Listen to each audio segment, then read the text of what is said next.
우리가 지금까지 야고보서를 살펴보면서 온전한 경건, 온전한 믿음, 온전한 사람이 무엇인지 살펴봤습니다. 이 교회 생활을 잘한다고 해서 경건하고 믿음 좋은 것이 아니라 행함, 즉 말씀대로 살 때 그것이 진정한 경건이요 믿음이다 라고 그렇게 살펴봤던 것을 기억하실 겁니다. 그리고 지난주에는요, 온전한 사람은 말에 실수가 없는 자다라고 말씀을 드렸습니다. 사람의 인격도 그렇고 그 사람의 영성도 말에서 드러나지요. 말에서 그 사람의 격이 나타납니다. 그래서 말과 혀가 중요하다. 그래서 온전해지기 위해서는 먼저는 이 마음이 새로워져야 된다고, 예수 그리스도의 은혜로, 그 십자가의 은혜로 마음이 회복되어지고 새로워져야 된다라고 말씀드렸습니다. 왜냐하면 이 마음에 있는 것이 입으로 나오기 때문에 이 마음이 먼저 고쳐지지 않고서는 이 입술이 바뀌기가 힘들다라고 말씀드렸습니다. 그리고 이렇게 하나님의 은혜도 필요하지만 또한 우리도 역시 절대 긍정, 감사의 말, 선한 말을 하자고, 노력하자고 그렇게 말씀을 드렸습니다. 근데 제가 보니까요, 우리 교회뿐만이 아니라 이 땅에 있는 모든 교회가 다 그렇습니다. 한인교회, 한국교회만 그런 것이 아니라 정말 파라과이 교회도 그렇고요, 아르헨티나 교회도 그렇고 어느 교회나 다 정말 천국과 같은 교회로 가기 위해서는요, 모든 교회들이 이 말의 문제를 넘어서야겠더라고요. 이 말이요, 말.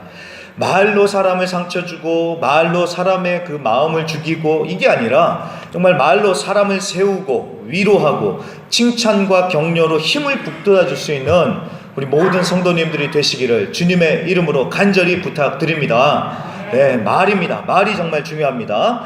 자, 그러면요, 오늘은 이제 6번째 시간입니다. 야고보서 6번째 시간으로 온전한 지혜가 무엇인지 오늘 말씀을 통해서 함께 생각해 보겠습니다. 온전한 지혜가 무엇인지, 지혜가 오늘 말씀의 주제입니다. 자, 말씀을 시작합니다. 이 다음 세대를 생각한다라고 할 때 꼭 읽어봐야 할 책 가운데 하나가 있습니다. 바로 한옥 목사님의 다음 세대의 날개라는 책이 있습니다. 2003년도에 나온 책인데도 굉장히 오늘날에도 많은 인사이트를 주는, 이 책이 단순히 교회 주일 학교만을 위해서 쓰여진 책이 아니라 한국이라는 나라의 전체 교육 시스템을 분석하고 대안을 제시하는 굉장히 인사이트가 많은 책입니다. 이 책 가운데 보면은 그 저자가 오늘날 그 교육 현실에 대해서 이렇게 안타깝게 쓴 얘기가 나옵니다. 거기 이렇게 얘기를 합니다. 그러니 우리의 아이들은 갈수록 지식은 있으나 영혼이 메마른 아이들이 되어가고 있는 것이다. 이러니 똑똑한 아이들은 갈수록 많아지는데 따뜻한 아이들이 갈수록 줄어든다. 많이 아는 아이들은 많은데 깊이 있는 아이들은 눈을 씻고 봐도 찾기 어렵다. 네. 자, 이 얘기를 하면서요, 역사학자 토인비의 말을 인용을 합니다. 아무리 위대한 문명도 그것을 떠받쳐줄 무게 있는 정신적 토대가 없이는 붕괴될 수밖에 없다. 이렇게 말을 합니다.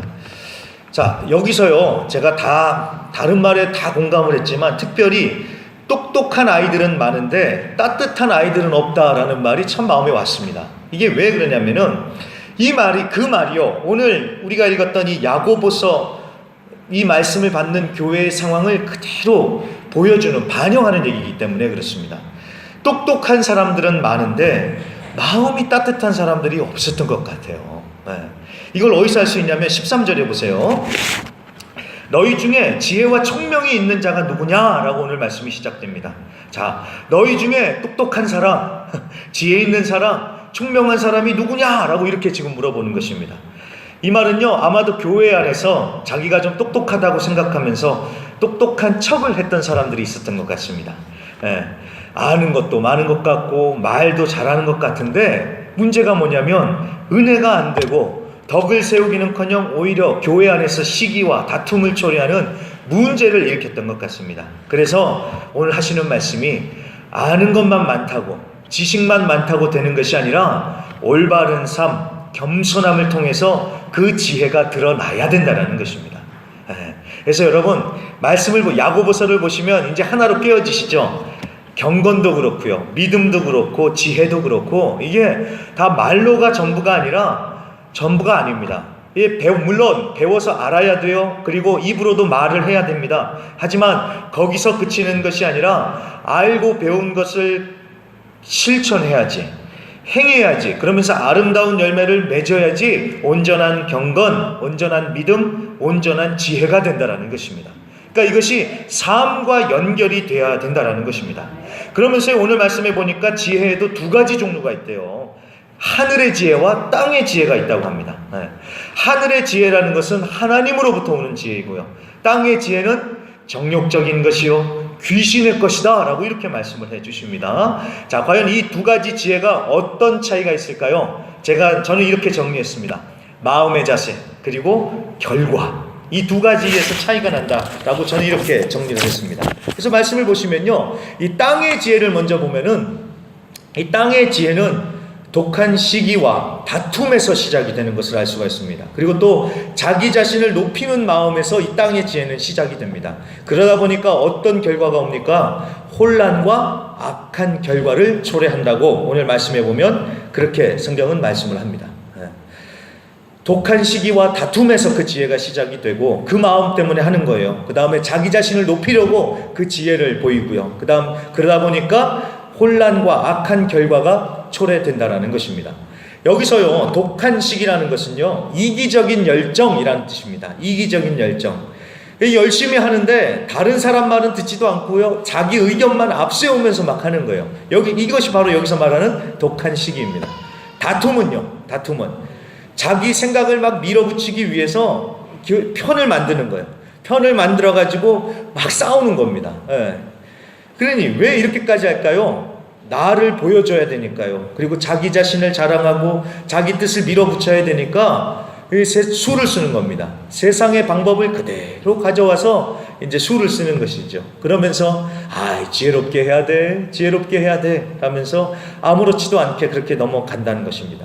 자, 그렇게 되다 보니까요, 혼란과 무질서가 생깁니다. 그리고 이 일은 좀 되는 것 같아요. 그런데 사람이 상처받고 교회가 분열되고 결코 선한 열매가 맺어지지 않더라는 것입니다.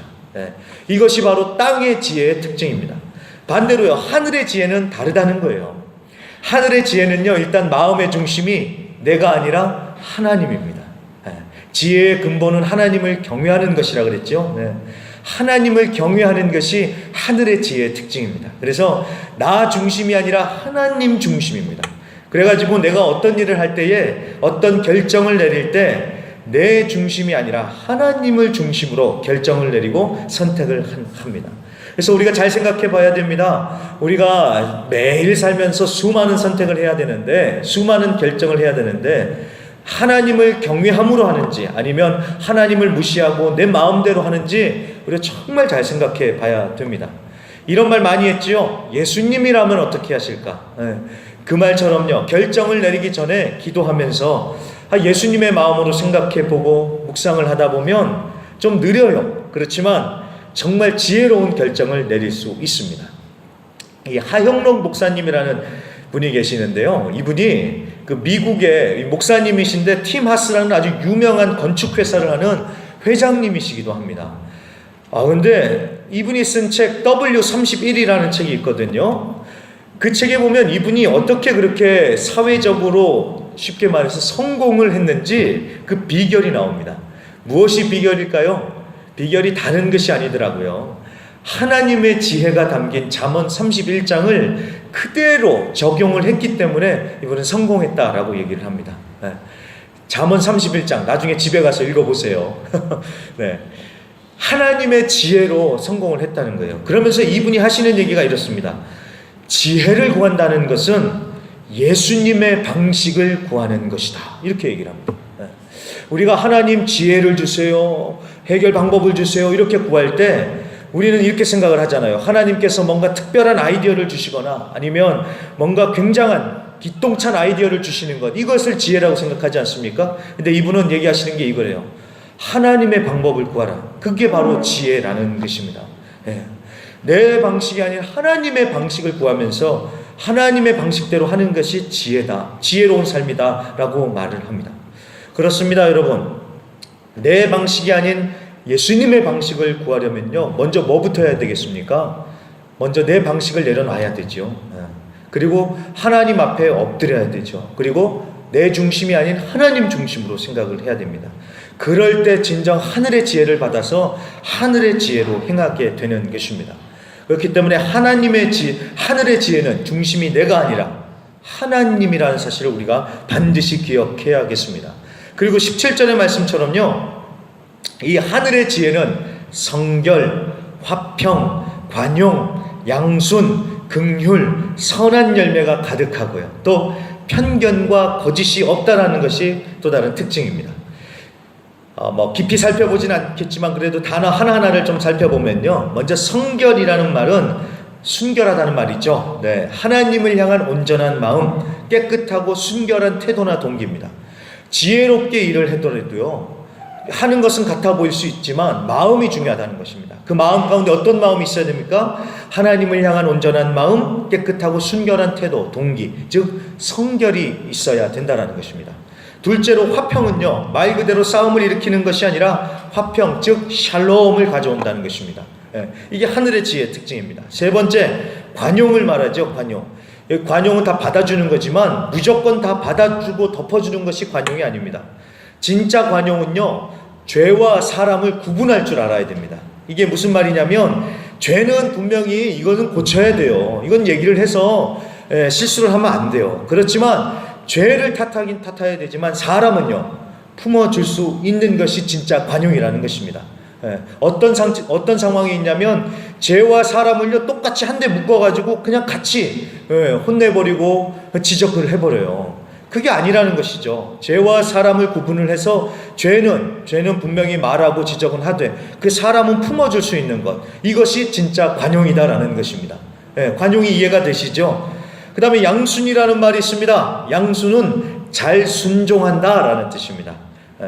이것을 어떻게 적용을 하냐면, 자기 의견만 옳다고 막 얘기하고 그러는 것이 아니라 다른 사람들의 의견을 듣고 배우려고 하는 자세, 이것이 바로 오늘 말씀에 나오는 양순입니다. 그리고 마지막으로 긍휼이라는 것은 우리가 잘 알듯이 따뜻한 마음으로 어려운 사람들을 향해서 온정의 손길을 베푸는 그 마음, 그것이 바로 긍휼입니다. 자, 이런 것들만 있어도 얼마나 교회가 아름다워지겠습니까? 그렇죠? 성결, 화평, 관용, 양순, 긍휼. 자, 그러니까 여러분 보세요. 땅의 지혜와 하늘의 지혜의 차이점이 무엇입니까? 이 땅의 지혜는요, 너 죽고 나는 좀 살아보자 이렇게 하기 위해서 다른 사람을 누르거나 이용하는 것, 이게 땅의 지혜입니다.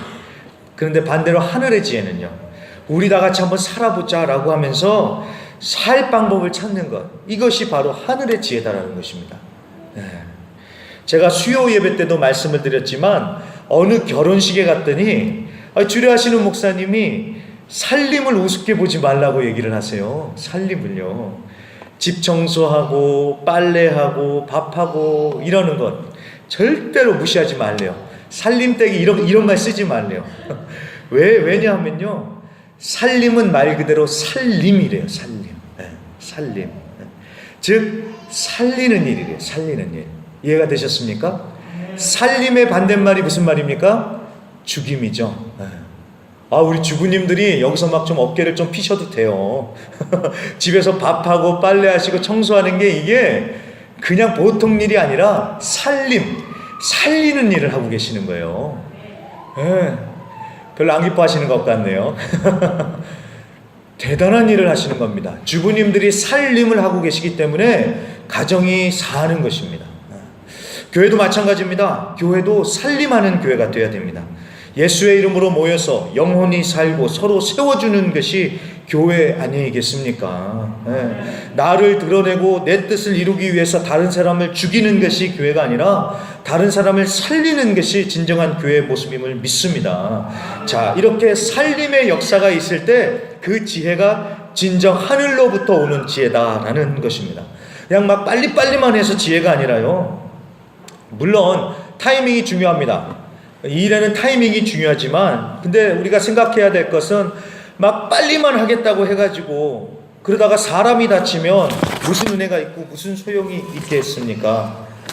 조금 느리더라도요, 함께 갈 수 있도록 하늘의 지혜를 받아서 해야 하는 우리 모두가 되어야겠습니다.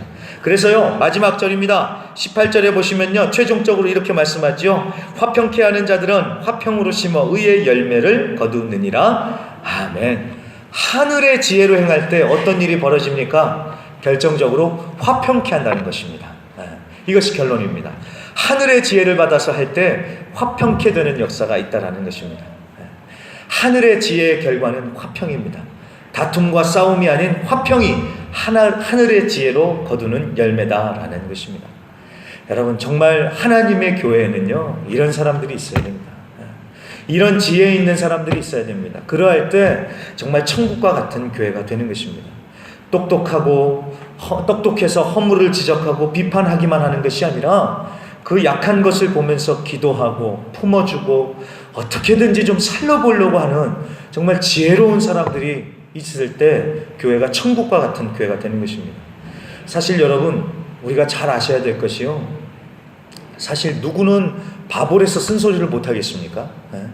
사실 누구는 뭐 입이 없어가지고 지적 못하겠습니까? 다 알지요. 그런데 망하게 하는 것이 목적이 아니라 살리려고 하니까 절제하고 그 영혼을 품고 기도하고 어떻게 해야 될지 하나님의 지혜를 구하는 것 아니겠습니까? 마태복음 5장 9절에 보니까 화평케 하는 자가 복받은 사람, 행복한 사람이랍니다. 왜냐하면 그 사람이 진짜 하나님의 아들이요 딸이라서 그렇답니다.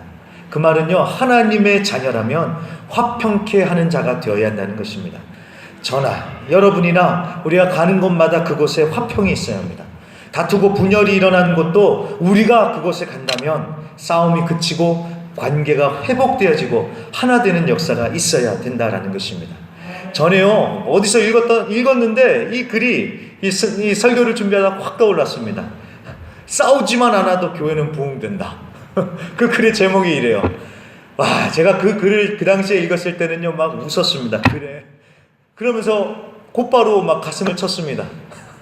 도대체 이놈의 교회가 어떻게 된 교회길래 싸우지만 않아도 부흥된다니, 이 말을 참 막 가슴을 막 치면서 그 글을 읽었는데요.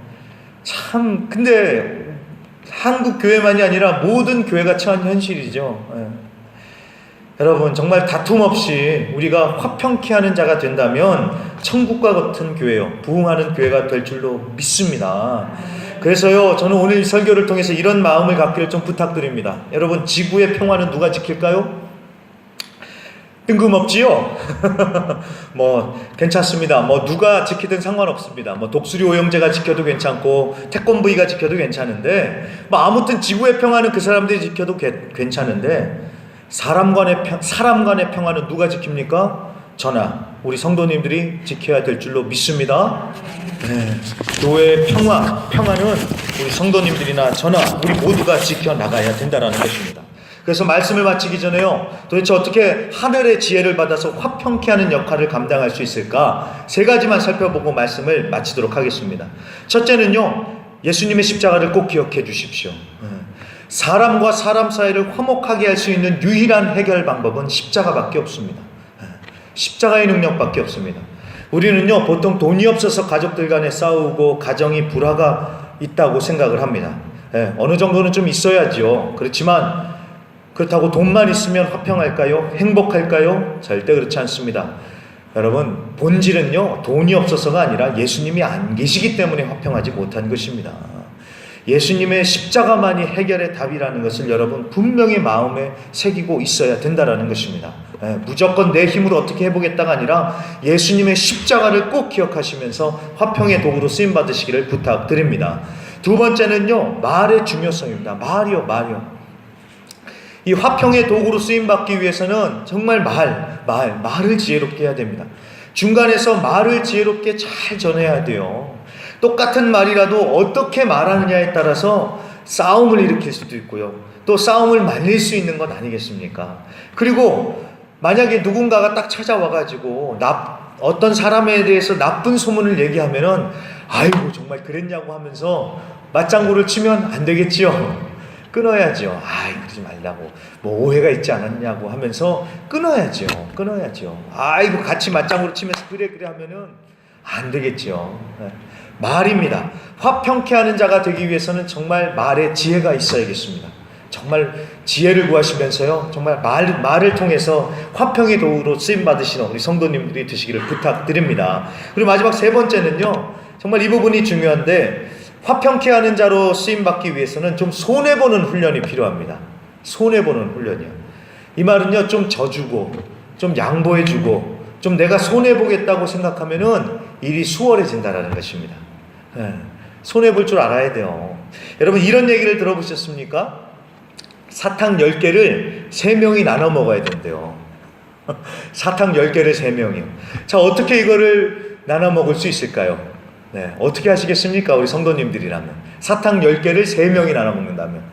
네, 제가 솔직히 말씀드리지만 세상적인 방법은요, 네, 이것입니다. 어떻게 해서든지 내가 10개를 다 먹는 게 세상의 방법이에요. 그렇죠?